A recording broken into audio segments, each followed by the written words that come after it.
minis, the 0.9 ounce, okay? This is also our freezer to oven cinnamon roll. And we wanted to offer you the difference between panning up on a sheet pan versus if you're gonna pan in a tray and you're gonna sell like for catering or grab and go, that you're gonna sell the whole tray at one time. So we have a 4x4 configuration in the pan. You can still pan spray underneath to prepare the pan, where in sheet pans you put parchment underneath. The idea is to show you, you still want to have some spacing in here. If you cram them all the way tight to get every single one in there, when the product rises, it's going to bake up and over the top, and then you won't be able to get the carry-out lid on. Okay, so here we're actually talking about the influence of packaging, and you want to make sure that you don't overfill the pan so that you can close the packaging after we're baked and still have room for the frosting. If we go up one size, we show that we also still have the configuration so that you have plenty of room. Okay, you can also pan, we're going to reinforce that we want to have belt side up if you want to have the crown and the curl. If you're going to do a flat icing and cover the entire pan versus drizzling icing over it, then that's the only time you should be baking upside down, is if you want to frost the whole pan. All other times, belt side up, so ugly side up. You can see the little belt marks. We keep reinforcing this so that you have a beautiful cone when the cinnamon rolls are baked. Let's go ahead and get our samples in the oven. We're going to bake both of these so that you can see what the crown looks like on your cinnamon rolls based on how you pan them up.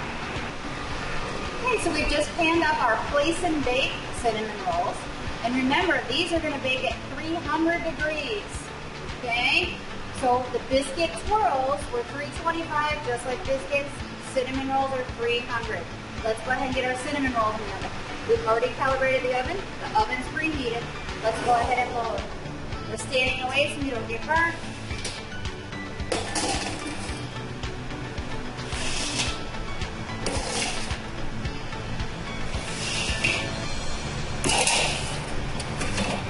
We're going to set the timer for 10 minutes and turn them halfway.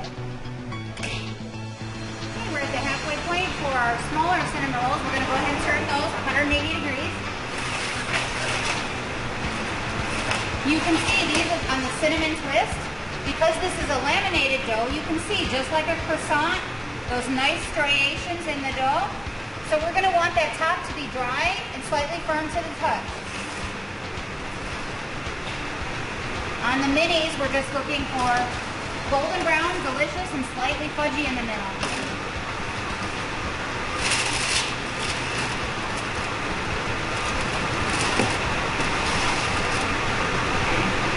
Let's go 7 more minutes. Now let's check on our mini and 1.5 ounce FTO cinnamon rolls.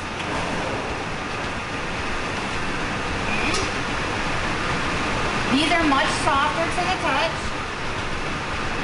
We have an even golden brown coloration. And we're still looking for 185 or higher. So these are beautifully done. They're fully baked. We're going to pull that tray. Let's check the next size. We have resistance on the second curl.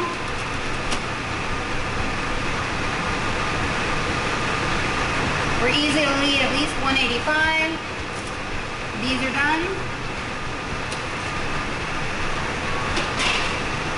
Let's check on the 4.25 on the cinnamon twist.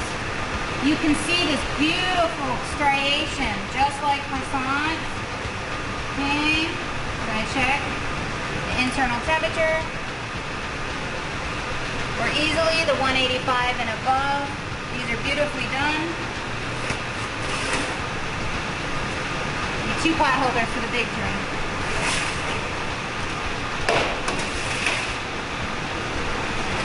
Okay. And our cluster baked cinnamon rolls aren't quite done yet, including the little minis. We're going to give our minis about another 5 minutes. And in in the cluster bakes, we're going to give those almost 8 more minutes. Okay, now it's time to check our cluster bake in the foil pans for doneness. We have firmness to the touch. We have even brown coloration. We're going to go ahead and pull these, and there's plenty of room for the frosting.